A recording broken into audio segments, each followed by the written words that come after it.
Yun, good morning mga kalapatids. Welcome back sa Hanslop TV. Pasensya sa background Magulo eh. Ay, pamangkin ko naglalabaw yun. Lofman. Pag wala ako nasa trabaho. Matagal ako din nakapag-upload no kasi busy sa trabaho. Tapos yung cellphone lang kasi ginagamit ko pang vlog no. Problema, hindi na siya nagsisave ng video ng matagal. So, nag-ipon muna, bumili ng bago. Yan, ito na gamit ko ngayon. Ngayon, video natin ay update sa mga warrior. Warrior. Conditioning, nasa second week na tayo ng conditioning, no? So, kung gusto nyo makita kung ano mga ginagamit ko, tara!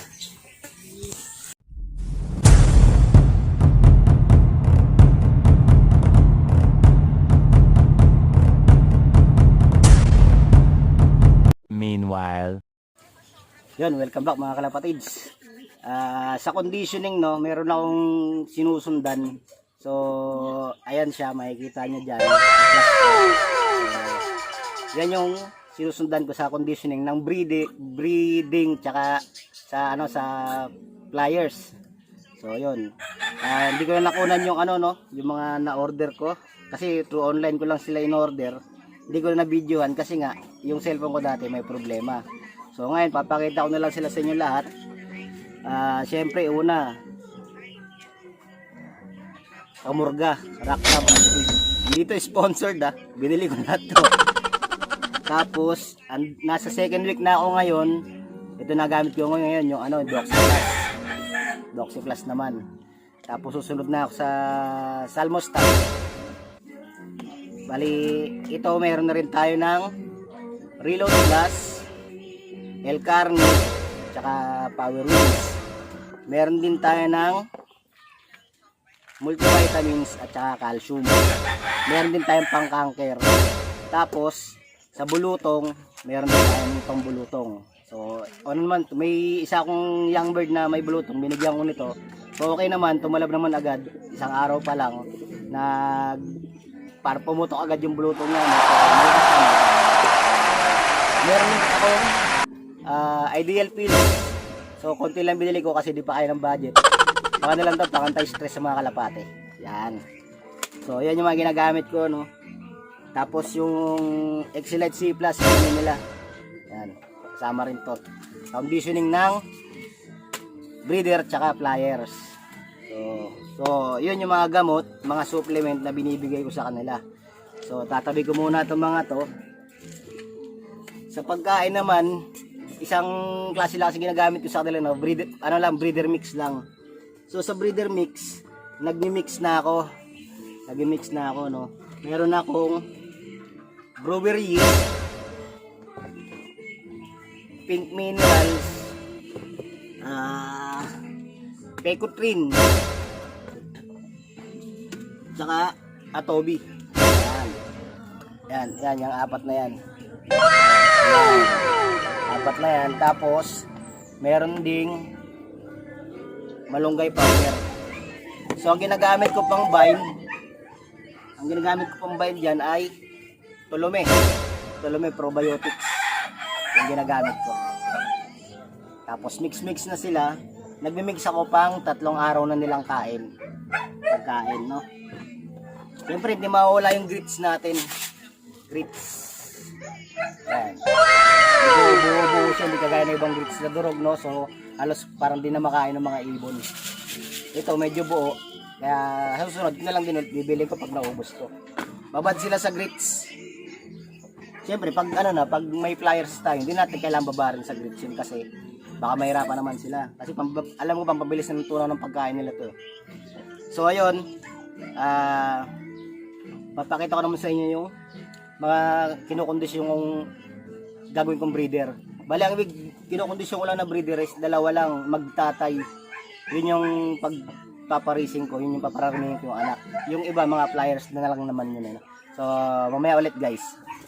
later. Yun guys, bali ito yung yung pinapakain ko sa nila, may mga mix na. Ayan, nag-mix na ako kanina, hindi ko na na-videohan. Kasi maaga akong ginawa kasi nagpakain ako kanina. So ito na yun. Meron na siyang yung mga powder na pinakita ko kanina, no, yung Atobi, Breweries, Pecotrin, tsaka Pink Minerals. Tapos sinaluan ko na rin ng malunggay powder. Ayan. Ito, pang 3 to 4 days na nila itong pagkain. Kasi konti pa lang naman sila eh. Yan. Ito mga pinapakain ko sa nila para gumanda yung katawan. So kunin ko yung yung breeder na sinasabi ko sa inyo. Eventually. So ayun guys, kung naalala nyo si Tops, no, ito yung kinokondisyon ko ngayon na breeder, yung Ginigan Double Frisco. Sakto naglulugon na siya. So after natin mag-condition, baka tapos na rin siya maglugon. So ready to breed na to. Buo yung katawan yan mga guys, buo yan. Naglulugon lang, masakit katawan nito. Ito yung pupuruhin ko ngayon, ito yung lahi nito ang pararamihin ko. Ang ipaparas ko dito yung anak niya na Ginigan Double Frisco, no. Yan. All distance. So pag nagkaanak ko sila, masusubukan natin yung linyada nito, no. And one tail yan, diretso yan mga kalapatids. Kita nyo naman, hindi bumababa, diba? Sa inyo na magandang klase ang kalapati. At mukha niya naglulugon, no? Matapos paglulugon niya, tapos na rin siguro tayo sa kondisyon. So pwede natin siyang i-breed. Kunin ko naman yung anak. A few moments later. Ayan guys, ito yung anak niya. Kung naalala nyo rin, si Pangga. Ang Pangga finisher siya. Excuse, may ubo kasi ako eh. Pero wala akong COVID ha. Ubo lang smoker's cough. Kaya ako inuubo. Ayan, naglulugon na rin siya. Kita nyo naman yung mukha niya, di ba? Naglulugon na rin. So, ito yung anak ni Tops. Sila magpaparising ko. Same sila ng linyada, no? Parang mangyayari ay line breed. Magpupuro tayo ng linyada. Lakas. Yan siya. Buo rin katawan yan, no? Bilog. So yun, pararamihan natin lahi nito para meron tayong puro dito na linyada. Kasi kalapati ko moron unknown lines. Sorry, nagdiretso din, no? One tail din. Gulugo na rin siya, patapos na rin to. So nasa second week na rin naman na tayo ng conditioning. After natin mag-condition, okay na rin siguro sila, magpapares na tayo. So yun ulit. A few inches later. Yun, tapos ngayon meron naman tayo ditong dalawang inakay. Yan, may dalawang inakay dyan. Nasingsingan ko na yan, yung dalawa. Yan. Tatandaan nyo si Rupa. Kita nyo ba? Kaya baligtarin ko yung camera. Yan guys, ayun si Rupa. May inakay na yan, dalawa. Nasingsingan ko na rin. So, di ko nung nilalabas kasi baka magtampo rin yung nanay. Meron din tayo dito sa baba. Yan. Ito si Mojako. Ito yung trinain ko dati, hinagis ko na pag-uwi ng itlog. Ayan na, second clutch na nila to. Second clutch na nila yan, dalawa. Yan. Second clutch. Madumi lang yung kulungan, di pa napaglinis ng kulungan eh. Tapos, kung nagtos ako kahapon, no? Tatlo, si Nino, yung blue bar. Sana yun? Yung blue bar, tapos yung isa kong young bird, na binigla ko ng tos kahapon. Malayo agad. Kanina lang nakauwi.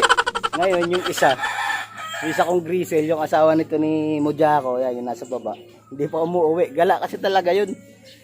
No? Ano lang yun, 15 kilometers. Yung inakay, yung young bird, nakauwi kanina lang. Buti pa yung inakay nakauwi.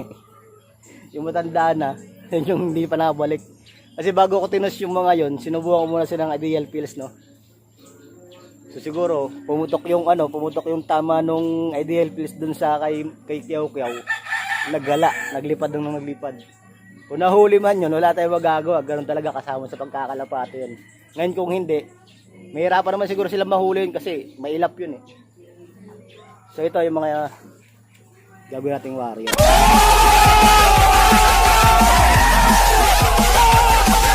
Ayan. Yung tatlo rito, bali, yung tatlo, ito, itong checkered na to, yung dalawang checkered na yan, tapos itong blue bar na to, ano yan, Jimigan Double Frisco, cross sa Jansen. Tapos yung brown na yon, yun yung brown check na yon, Jimigan Double Frisco rin na cross sa unknown line. Tapos yung isang checkered, ayun, yun yung checkered na yun, yun yung anak ni Tops, yung ipaparas natin sa kanya, yung pinakita ko kanina. So, isasama ko yung video ng nung toss ko kahapon, no. Tapos yung screenshot nung isang kalapati hindi nakauwi. Tingnan nyo. Day 2.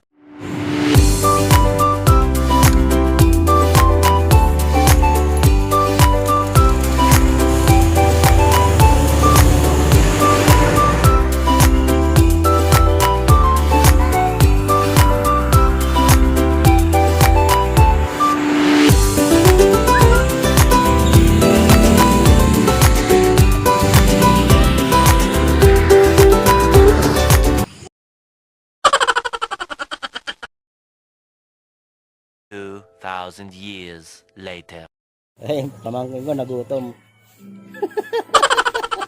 Kumain. Ayun. Meron pa tayo dito ang pinagpaparis ko ulit, no. Direct yung camera. Pares unknown line yan. Kakyan yung yung puti. Tapos ito yung hen yung blue bar. Tapos ito sa kabila. Ayan si Tops. Ayun, oh. Ayan si Tops. Kinokondisyon natin. Tapos ito, ayan si Ninyo. Yan yung kasama yan sa tinos ko kahapon na nakabalik agad, nakauwi rin agad. Tapos yan yung anak niya. Ang asawa niya, ayan. Ayan yung black tiger na yan. Hen yan. Yan, may itlog na ulit sila. Tapos yung inaka yan. Hindi ko muna miniwalay. Para ma-practice dito, nagagabayan ng mga magulang. 6.5 hours later. Yung grizzle, ngayon lang nakauwi. Naggala. Ayan, okay na, kompleto yung tatlong nagis ko. Ayun siya, ayun na. Saka galing boy. 25 hours kang wala, ah. Wala kayo, nag-aantay sa baba, oh. Ano, kamusta gala? Igilob-lob. Kailan lang kami? 25 hours lumipad. Ewan ko saan nagpunta to.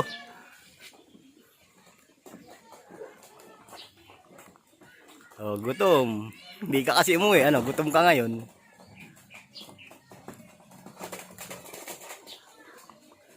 Kamusta bata? Naligaw ka ba? Are you lost, baby girl? 12 o'clock midnight. Ayun, yun muna yung update natin, no. Kulungan din yan, kaso manok na. Yun muna update natin sa ngayon. Ayun, katambay sila sa labas. So hanggang dito lang muna tayo guys, hanggang sa susunod video na lang ulit. Pag okay na to, i-update ko ulit kayo. Tara.